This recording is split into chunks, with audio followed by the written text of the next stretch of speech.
എന്തായാലും UDF കേരളത്തിൽ തികഞ്ഞ ആത്മവിശ്വാസത്തിലാണ്. 20-20 2020 റിസൾട്ടായിരിക്കും കേരളത്തിൽ ഉണ്ടാകാൻ പോകുന്നത് എന്നുള്ളത് തീർച്ചയായിട്ടും ഉറച്ച കാര്യമാണ്. സ്ഥാനാർത്ഥി ലിസ്റ്റ് വന്നതിന് പിന്നാലെ താങ്കളെയാണ് കേരളത്തിൽ LDF പ്രത്യേകിച്ച് CPM-ന്റെ പോളിറ്റ് ബ്യൂറോ അംഗങ്ങൾ ഉൾപ്പെടെ ഫോക്കസ് ചെയ്യുന്നത്. എന്തുകൊണ്ടായിരിക്കും താങ്കളിലേക്ക് മാത്രമായി കേന്ദ്രീകരിക്കുന്നത്? രൂക്ഷമായ വിമർശനമാണ് ഇന്ന് LDF-ന്റെ എല്ലാ പരിപാടികളിലും CPM-ന്റെ നേതാക്കൾ നടത്തുന്നത്. അവർക്ക് വിമർശിക്കാമല്ലോ, അവർ വിമർശിക്കട്ടെ. പക്ഷെ വിമർശിക്കുമ്പോൾ സ്വയം ഒന്ന് തിരിഞ്ഞു നോക്കണം. അവര് കേരളത്തിലെ CPM പറഞ്ഞ ഏറ്റവും പ്രധാനപ്പെട്ട കാര്യം ഞാൻ റിപ്പീറ്റ് ചെയ്യാണ്. ഞെട്ടിപ്പിക്കുന്ന കാര്യമല്ലേ കേരളത്തിലെ CPM പറഞ്ഞത്? ഇവിടെ മത്സരം നടക്കുന്നത് CPM-ഉം BJP-യും തമ്മിലാണെന്നാണ് അവർ പറഞ്ഞത്. BJP-ക്ക് ഇത്രയേറെ പ്രമോഷൻ കൊടുക്കുന്ന ഒരു മുന്നണിയായിട്ട് CPM-ഉം അവരുടെ മുന്നണിയും മാറി. ഞാൻ കണ്ടിട്ടില്ല എവിടെയും. കേരളത്തിൽ കാസർഗോഡ് മുതൽ തിരുവനന്തപുരത്ത് നോക്കിയപ്പോൾ നിങ്ങൾക്കും അറിയാം, മാധ്യമപ്രവർത്തകർക്ക്, എവിടെയാണ് CPM BJP പോരാട്ടം നടക്കുന്നത്? BJP രണ്ടാം സ്ഥാനത്ത്. എവിടെയെങ്കിലും BJP രണ്ടാം സ്ഥാനത്താണെങ്കിൽ അവിടെ CPM മൂന്നാം സ്ഥാനത്താണ്. കോൺഗ്രസ് അല്ല, UDF അല്ല. ഞങ്ങൾ ഉറച്ച ആത്മവിശ്വാസത്തോടെയാണ് പറയുന്നത്. ഈ ഞങ്ങളുടെ പോരാട്ടം നരേന്ദ്രമോദിയുടെ ഫാസിസ്റ്റ് ഗവൺമെന്റിനെതിരായിട്ടുള്ള പോരാട്ടമാണ്. ഞങ്ങൾ ഇവിടെ കേരളത്തിൽ അവരെ ഒരു സീറ്റ് പോലും വാങ്ങാൻ അനുവദിക്കില്ല. ഞങ്ങൾ ഉറപ്പിച്ചു പറയുന്നു. ഇവിടെ ആ പോരാട്ടം നടക്കുമ്പോൾ തന്നെ കേരളത്തിൽ നടക്കുന്ന പോരാട്ടം ഇടതുപക്ഷ മുന്നണിയും ഐക്യജനാധിപത്യ മുന്നണിയും തമ്മിലാണ്. BJP മൂന്നാം സ്ഥാനത്താണ്. ചിലയിടത്തൊക്കെ അവർക്ക് ചില അഭിപ്രായ വ്യത്യാസങ്ങളുണ്ടാവും ഇനി.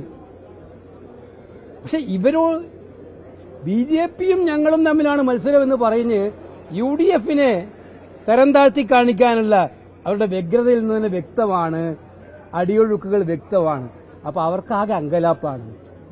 ആ അങ്കലാപ്പ് അവർ തെരഞ്ഞെടുപ്പ് റിസൾട്ട് വരെ നടത്തേണ്ടി വരും, തുടരേണ്ടി വരും. റിസൾട്ട് വന്നാൽ അവർക്ക് മനസ്സിലാകും കേരള മനസാക്ഷി ഇപ്പോഴും 20-20 കൂടെ നിൽക്കുകയാണ്, UDF-ന്റെ കൂടെ. റൂളിംഗ് പാർട്ടി സംസ്ഥാന സർക്കാരിന്റെ ഭരണ നേട്ടങ്ങളല്ല ജനങ്ങൾക്ക് മുമ്പിൽ പറയുന്നത്, BJP കോൺഗ്രസ് ബന്ധം എന്ന് മാത്രമാണ്. അതായത് മറ്റു വിഷയങ്ങളൊന്നും പറയാനില്ല. BJP കോൺഗ്രസ് ബന്ധം പറയാൻ എന്ത് ഉദാഹരണമാണ്? പക്ഷെ തിരിച്ചു പറയാൻ എന്തെല്ലാം ഉണ്ട്. അങ്ങ് മുതൽ ഇങ്ങോട്ട് തൊട്ടാല് ഞാൻ ചോദിക്കട്ടെ, ദേവഗൌഡയുടെ പാർട്ടി കർണാടകത്തിൽ മോഡിയുടെ കൂടെയല്ലേ പ്രചരണം നടത്തുന്നത്?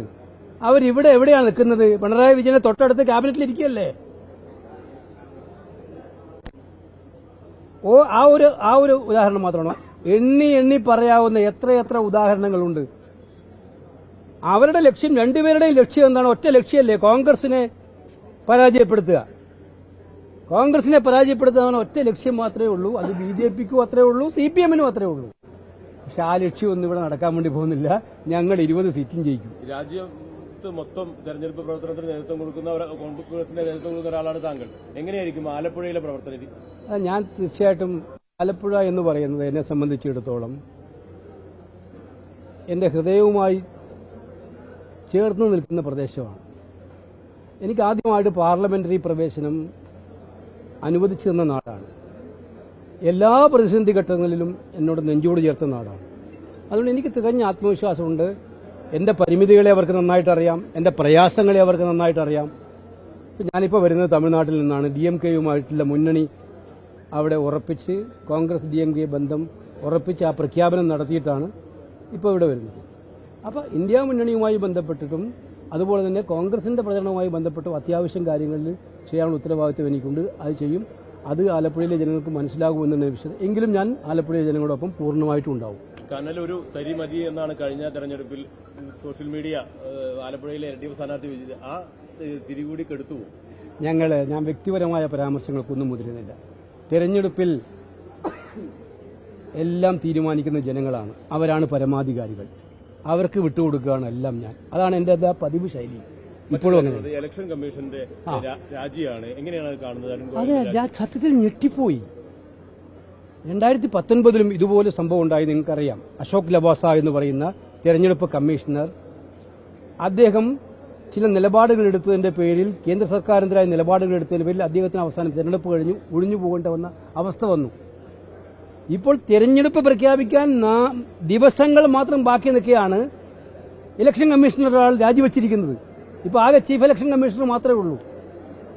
ഒരു ട്രാൻസ്പെറൻസി ഇല്ലാത്ത, ലോകത്തിലെ ഏറ്റവും വലിയ ജനാധിപത്യ രാജ്യത്തിന്റെ തിരഞ്ഞെടുപ്പ് പ്രക്രിയയെ നിയന്ത്രിക്കേണ്ട തെരഞ്ഞെടുപ്പ് കമ്മീഷൻ സുതാര്യതയില്ലാത്ത ഒരു സംവിധാനമാക്കി കേന്ദ്ര സർക്കാർ മാറ്റിയിരിക്കുകയാണ്. ഓരോന്നും ഇവരുടെ സമ്മർദ്ദത്തിന് വഴങ്ങി ഇലക്ഷൻ കമ്മീഷനെ ഒരു ഡിപ്പാർട്ട്മെന്റാക്കി അതിനു വേണ്ടിയിട്ടാണല്ലോ നിയമ ഭേദഗതി കൊണ്ടുവന്നത്. ചീഫ് ജസ്റ്റിസിനെ മാറ്റി പകരം അവിടെ മന്ത്രിയാക്കി മാറ്റി. തെരഞ്ഞെടുപ്പ് കമ്മീഷണർമാരെയും കമ്മീഷനെയും തെരഞ്ഞെടുക്കുന്ന ബോഡിയിൽ ചീഫ് ജസ്റ്റിസ് ഉണ്ടായിരുന്നു. ആ ചീഫ് ജസ്റ്റിസിനെ മാറ്റിയിട്ടാണ് അവിടെ ഒരു മന്ത്രിയെ വെച്ചത്. ഇപ്പൊ ഇതാ കമ്മീഷനും രാജിവെച്ചിരിക്കുന്നു. അപ്പൊ ഇനി തെരഞ്ഞെടുക്കേണ്ട ബോഡി ആരാണ്? മോഡി ഗവൺമെന്റ്. അവരുടെ ഡിപ്പാർട്ട്മെന്റ് അവർക്ക് ഇഷ്ടമുള്ള ആളെ തെരഞ്ഞെടുക്കാം. ഇപ്പൊ തിരഞ്ഞെടുപ്പ് കമ്മീഷന്റെ വിശ്വാസ്യതയെ മുഴുവൻ കളങ്കപ്പെടുത്തുന്ന രീതിയിലുള്ള സംഭവം ഉണ്ടായത്. ഈ രാജ്യത്തിലെ ജനങ്ങളുടെ മുന്നിൽ തുറന്ന് പറയണവർ എന്താണ് നടന്നിരിക്കുന്നത്. സത്യത്തിൽ അങ്ങേയറ്റത്തെ ഞെട്ടിപ്പിക്കുന്ന സംഭവമാണ് തെരഞ്ഞെടുപ്പ് ദിവസങ്ങൾക്ക് തൊട്ടു മുമ്പ് ഈ ഇലക്ഷൻ കമ്മീഷണർ രാജി.